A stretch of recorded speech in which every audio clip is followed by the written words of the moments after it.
Hi and welcome to the Resources Roadhouse. I'm Wally Graham and I'm at the RIU Resurgence Conference in Perth, and I'm speaking with Will Robinson, who's Managing Director of Encounter Resources. Now, Will, we actually haven't caught up for quite some time, but I have noticed you have been reasonably busy with some quality joint venture partners around the place.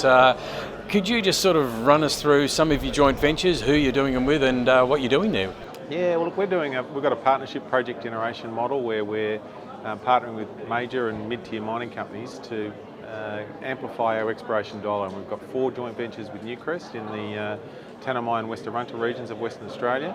We've also got a partnership with IGO in the Paterson province, where we're looking for copper and cobalt south of Nifty, and obviously in a very hot region at the moment in the Paterson. All right, so the bulk of your work of late, where has that been concentrated?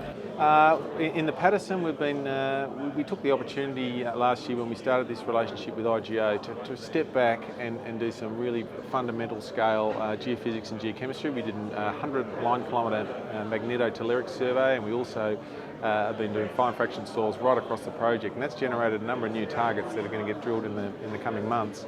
And with Newcrest, we've been gearing up over the last few months to tackle a drill hole right at the Western Australian Northern Territory border, a magnetic target being modelled. It's a Carapatina Ernest Henry type opportunity. It's being operated by us, funded by Newcrest, and we're going to try and open up that part of Western Australia.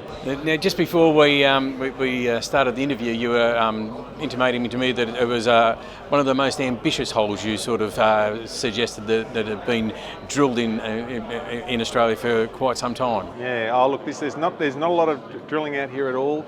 This was a target that's been known about for a long period of time. Western Mining pegged an exploration licence over this 20 years ago, never got out to drill it. We had our guys swagging on the side of the road, walking in a 30 kilometre long track to get the drill pad in.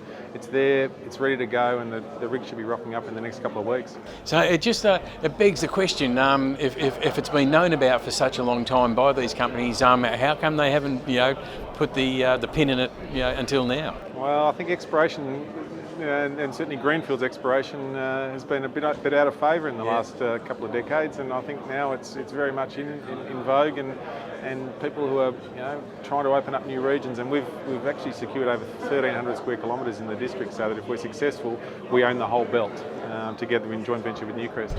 Yeah, I think you're right about the greenfields exploration too. The proof's in the pudding of the market of late. People are getting behind different companies, supporting their efforts, and so you're obviously on the right track. Yeah, well, I mean, I think probably as an industry we've found more in the last 2 years than we did in the previous 20, so it tells you that maybe we're getting better at finding new things, and that's going to be important for the industry and also for the country.